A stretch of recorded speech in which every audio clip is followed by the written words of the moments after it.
Hello, السلام علیکم. وعلیکم السلام. جی عالم صاحب. جی آپ کون؟ عارف صاحب بول رہے ہیں نا؟ عارف حقانی صاحب.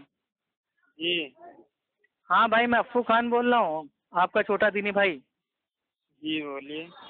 جی بھائی، تقلید کے اوپر آپ نے کہا تھا کہ آپ ہمیں بتائیں گے دلیل کیا ہے تقلید کی.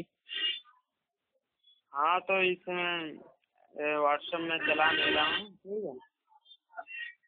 اچھا علیم صاحب، ایک چیز بتائیے ایمانداری سے، کیا آپ کو ایسا نہیں لگتا کہ اس مطلب بھائی تقلید کے چکر میں دین اسلام کے بھائی ٹکڑے ٹکڑے ہو گئے؟ ارے یار آپ کیا مطلب جاننا چاہتے ہیں؟ نہیں، میرا کہنے کا مقصد بھائی، میں خالی اتنا سمجھانا چاہتا ہوں آپ کو بھی عوام کو بھی کہ تقلید سے امت میں بھائی مطلب بھائی ٹکڑے ٹکڑے ہو گئے ہیں.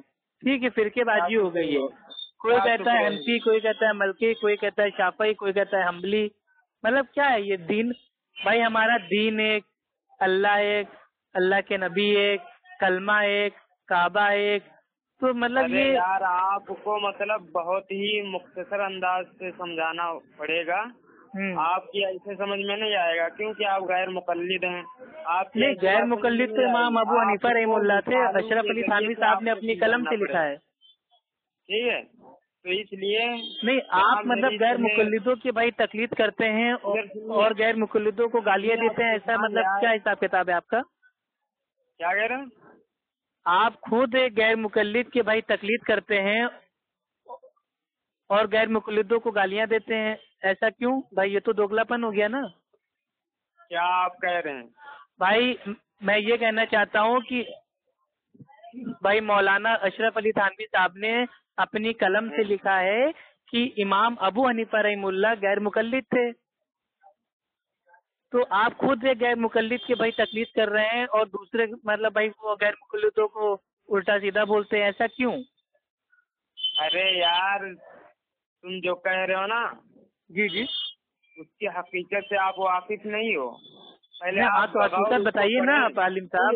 آپ نہیں بتائیں گے تو کون بتائے گا؟ ہاں تو اس سمے میرے پاس وقت نہیں. ابھی اس وقت میری بات ہارون صاحب سے ہو رہی تھی جو بریلوی ہیں. اچھا عالم صاحب، ایک بھائی یہ قرآن کی آیت ہے سورہ انعام کی آیت نمبر 159، یعنی کہ سورہ انعام آیت نمبر 159 میں کہ جن لوگوں نے اپنے دین کے ٹکڑے ٹکڑے کر دیے اور فرقوں میں بٹ گئے، اے نبی آپ کو ان سے کچھ کام نہیں، ان کا معاملہ بس اللہ کے حوالے ہے، وہی ان کو بتائے گا کہ وہ کیا کچھ کرتے تھے. ارے یار افو خان، تو میرے بھائی تقلید نے دین کے ٹکڑے ٹکڑے کر دیے، دین اسلام کو بانٹ دیا 4 حصوں میں. تو یہ تقلید آخر میرے بھائی مطلب ختم کب ہوگی؟ آپ کیوں مطلب ادھر ادھر کی جھونک رہے ہیں؟ معاذ اللہ، استغفر اللہ، گستاخی قرآن ثابت ہو گئے آپ.